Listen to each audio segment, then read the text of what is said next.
यहां पर सांसद जी भी कह रहे थे और हमारे विधायकगण भी कह रहे थे, बार बार कहते हैं कि गंगा एक्सप्रेसवे, और मैं आप सबसे कहने के लिए आया हूं, हमारा सर्वे का काम चल रहा है और फर्रुखाबाद होते हुए मां गंगा को जोड़ते हुए गंगा एक्सप्रेसवे फर्रुखाबाद को जरूर जोड़ेगी। उसके लिए हम लोग अपनी पहले भी कह चुके हैं कि कार्य होना है। फर्रुखाबाद वासियों को इसके लिए किसी के पास जाने की आवश्यकता नहीं है। डबल इंजन की सरकार डबल स्पीड से चलती है।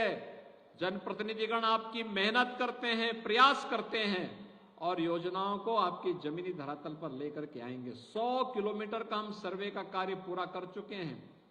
हम लोग इसको गंगा एक्सप्रेसवे से लेकर के और बुंदेलखंड एक्सप्रेसवे तक जोड़ने की इस पूरी कार्य योजना को जमीनी धरातल पर उतारने के लिए बड़े कार्य योजना के साथ काम कर रहे हैं। फर्रुखाबाद आने वाले समय में कानपुर की तर्ज पर एक आधुनिक जनपद बनने की ओर तेजी के साथ अग्रसर होगा, कोई संदेह नहीं होना चाहिए। बहनों भाइयों, ये जनपद ने, जिस जनपद ने ब्रह्मदत्त द्विवेदी जी जैसे सपूत दिए हों, जिनका जीवन राष्ट्रवाद के लिए समर्पित था, और आप सब जानते हैं समाजवादी पार्टी के चीरहरण के दृश्य को बेनकाब करने वाला कोई एक भारत मां का लाल था तो वह थे इसी धरती के सपूत स्वर्गीय ब्रह्मदत्त द्विवेदी जी थे। उन लोगों ने उस समय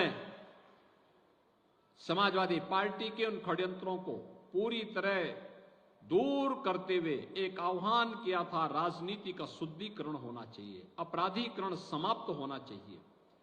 और बहनों भाइयों, मैं आभारी हूं आप सबका, आदरणीय प्रधानमंत्री जी का, प्रदेश की जनता जनार्दन का, कि हम लोगों ने प्रदेश की कानून व्यवस्था को आज ऐसा बना के रख दिया है कि पूरे देश के अंदर कानून का राज के बारे में जब चर्चा होती है तो उत्तर प्रदेश की सब लोग चर्चा करते हैं।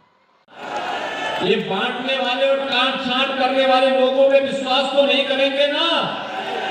जिन लोगों ने कर्फ्यू लगाया था, जो लोग विकास में बाधक थे, जो लोग युवाओं के जीवन के साथ खिलवाड़ करते थे, जो लोग तुष्टीकरण की नीति पर चल करके प्रदेश की कानून व्यवस्था को छिन्न भिन्न कर रहे थे, उनके बहकावे में तो नहीं आओगे ना।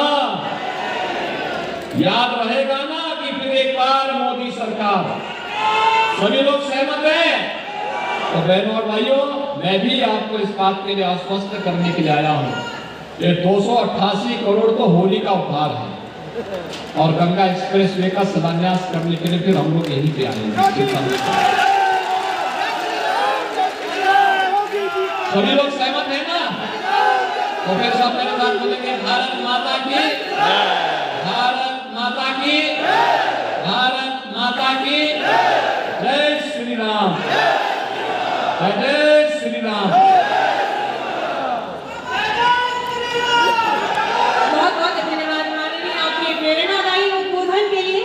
मैं फर्रुखाबाद के माननीय विधायक मेजर सुनील द्विवेदी जी से अनुरोध करूंगी कि माननीय मुख्यमंत्री जी को फर्रुखाबाद में ओडीओपी से चिन्हित छपाई और जरदोजी से बना हुआ ये सुंदर राम मंदिर भेंट करने के बाद अयोध्या में रामलला का विराजमान हुए, अयोध्या में रामलला विराजमान हुए हैं। प्रधानमंत्री मोदी जी के करकमलों से सब पवित्र कार्यक्रम संपन्न हुआ है और अयोध्या धाम जरूर जाना चाहिए। मैं उसके बाद बनाता हूँ कार्यक्रम।